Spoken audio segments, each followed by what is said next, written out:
Have y'all noticed that every pop star wants to make a country album now? It's definitely true that country music is the cool kid on the block. You've had this underground rise of artists like Zach Bryan and Tyler Childers. You've had people like Casey Musgraves become these darlings of the critical universe. And suddenly the whole pop music world that normally is ignoring country music, in the last 5 years, they're like, wait, maybe we're curious about getting into this. Post Malone's been singing country music and is working on a country album, and even had steel guitar in his America the Beautiful performance at the Super Bowl.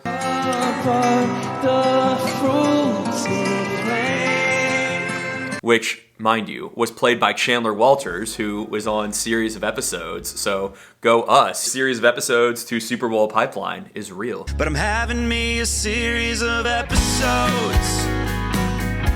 A few weeks ago, Lana Del Rey confirmed that she's gonna put out a country album called Lasso. Enrique Iglesias just talked about how he is putting out music with Miranda Lambert. But the piece de resistance is the fact that Beyoncé, at the Super Bowl in a big commercial, announced that she is releasing a country-inspired album, Renaissance Part 2, and dropped 2 new songs that currently are on top of Apple Music's country chart. Is this good for the industry? Is it bad for the industry? Is it fun? Is the music good? Is the music country? Let's just talk about all this stuff. So Beyoncé dropped 2 new songs. One is called Texas Hold'em and one is called 16 Carriages. Of the 2, Texas Hold'em is definitely the boppier, more fun, upbeat song. This ain't Texas, ain't no Hold'em. Which pretty much boils down to Beyoncé saying, I want to have a good time. She's like, I can't read your mind, we are not playing poker, so put your cards down and let's go dance. I'll be damned if I can't slow dance with you. Come pour some sugar on me, honey, too. Lyrically, it's not like the most crazy, complex song. It's mostly just kind of a smattering of images of Texas westerny things, whether that's tornadoes or Texas Hold'em or the dive bar she likes to go to. And sonically, you've got some big bass on all 4 beats, along with some kind of jangly banjo and kind of like whistly, lasso-y sounds. And the rest of the music is like tons of ad-libs. It's like, woo! If you are looking for straight down the middle country music, that is not what Beyoncé is really doing here. I would say it's the textures of country music, like the feel, the types of images that evoke country more than this is gonna sound like a freaking Riley Green song. If it wasn't for trucks. At first, I found the song kind of underwhelming. I wanted it to go somewhere, and it kind of just stays at like a very pleasant vibe the whole time without like a big drop or a huge chorus or something. But the more I listened, I did find it kind of an earworm. And a few people have pointed out to me it does sound a lot like Lyle Lovett's LA County, and now I can't unhear that. She left Dallas for California. This ain't Texas, ain't no Hold'em. But yeah, I definitely think country inspired is the right term because this is hardly some drumless, steel-soaked waltz. The other song, 16 Carriages, has a lot more depth to the lyrics. 16 carriages driving away while I watch them ride. In the song, Beyoncé is talking about how she watches 16 carriages ride away. If I'm reading that correctly, I think carriage is just a Western term for tour buses, and it is kind of one of these price of fame songs about what she has sacrificed and how hard she has worked to get to this place where she is, which is very isolating and lonely. This one has some crazy breakdowns and a lyrical cadence in the verses that's kind of this choppy, it's not really hip hop, I don't know what it is, just this like choppier delivery style. Going so hard, now I miss my kids, overworked and overwhelmed. But is actually a quite beautiful song, though I would say it definitely feels even less country than Texas Hold'em. Doesn't mean it's bad, just means it's not that country. I'm interested to see what country fans kind of do with these songs. I noticed when I post them on my Insta story, actually very little engagement from country fans. I definitely get the sense that Beyoncé fans are pumped about it, but a lot of country fans are just like, not even mad, just kind of like, whatever. And even within the industry, I feel like it's been that same response. And I wonder if that's because Beyoncé has done this really not with the Nashville country music infrastructure. If you look through the writers of these songs, hey, there's a lot of writers and a lot of producers on both songs, but none of them are big country names or big country producers or anything like that. And that kind of makes sense to me, like Beyoncé world kind of keeps everything tight-knit and internal. Her thing is kind of being inaccessible to the normal masses. I wouldn't say either of the songs are as country as Daddy Lessons that Beyoncé, I think, put out in 2016. With his gun and his head held high, he told me not to cry. That song rules. Hills. That song is so good, and she famously played it with the Chicks up on stage at an award show. So like Beyonce, she's from Texas, and she's shown that she's got this kind of country vibe to her already, and I wonder if the rest of the album will sound like this or go in a different direction. More on that in a second. Then we got Lana Del Rey, who's putting out this album, Lasso, and she's working with her regular producer, Jack Antonoff, who produces everyone from Taylor Swift to Maren Morris now. But she's also working with Luke Laird, who was a big part of Casey's early career as a huge hit country songwriter, and she's been recording everywhere from Muscle Shoals to Mississippi. And I wasn't super surprised to see Lana Del Rey want to do something in country, simply because A, she hangs out with Nikki Lane and Sierra Farrell all the time, and they make music together.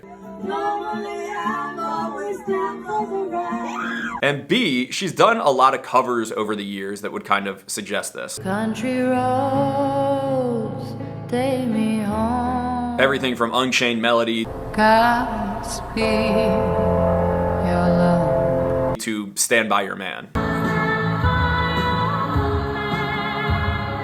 Lana also recently teased the song that she appears to have written with Luke Laird called Henry Come On her Instagram. I mean, Henry, come on. Do you? And it's got that Lana Del Rey-ish kind of melancholic, ethereal sound to it, with a little country twist and some simple little acoustic guitars and a little less sort of vocal layer synths. Now, if Beyonce's doing her own thing and Lana's half doing her own thing, it feels like Post Malone is trying to jump feet first into the mainstream country infrastructure. We've seen posts of him with Luke Combs and James McNair. We've seen him singing with Hardy and Morgan Wallen. We've seen him writing with Ernest and Morgan Wallen. And again, like I said a few months ago when he put out those Hicks tape songs of those Joe Diffie covers. Something women like about a pickup man. This is not entirely unexpected because Post Malone has been covering country music for years. Well, I'm gonna miss her. And so I think it's kind of undeniable that pop stars are really trying to get in on country right now. And I think for a lot of reasons, country fans are a bit gun shy about committing to these artists and getting too excited about these projects. On the one hand, every genre of music is super kind of tribal and loyal, which is what Post Malone experienced when he was kind of getting really into hip hop. Well, we really don't have nothing else to talk to you about because, you got one record that we know of. Yeah. White Iverson. But you're a nice guy. Get on the SoundCloud. And I'm sure all of these artists are already experiencing as they delve into country. Actually, in the last 24 hours since shooting this video, which I'm editing now, there has been some of this come up in the discussion around Texas Hold'em not playing on country radio. There was an Oklahoma station. The DJ allegedly didn't know that she'd even put out a country-ish song, and so he was like, we're not going to play Beyonce when someone asked him. That's become a big media firestorm overnight of like, why aren't stations playing Beyonce? And now the song has been serviced to country radio. Billboard wrote this whole article that was like, the stations have been slow to play the song. And I'm like, I mean, it's only been out for 48 hours. And then they just serviced it today, this morning, to country radio officially. So we'll kind of see what happens. I think radio should play what people want to hear. At the same time, I feel like this is a media narrative that the media really always will want to push of like, it's like a honeypot of like, are you going to play the song or are you going to say you're not going to play the song? Right now, it seems like they're going to, but we'll have to wait and see if that actually comes to pass because it looked like they were going to play like Zach Bryan and Shoulders a lot, and those haven't really been big radio hits either. So just acknowledging the story has developed slightly. So that's there. That's a fact of life, that kind of genre loyalty. But also we've had so many examples of pop stars throwing on a cowboy hat saying, oh, I'm kind of getting into country. And then when they release their music, it doesn't really have anything to do with country music. Like I remember when Halsey wore a cowboy hat once, people were like, Grady, you need to cover this. And then I was like, but this is the song. I tried to help you, it just ain't you there yet.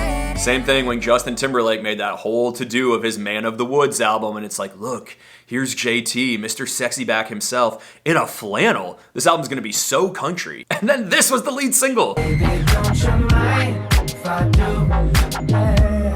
And the video was literally about robots, and I was like, what was the branding here, everybody? Same thing when Miley Cyrus was releasing Younger Now, and she was doing all these unplugged covers like on Billboard where it's like a countrified new sound. And I was like, maybe if you squint, this kind of feels like slightly more organic pop music, but this is not countrified. In Malibu.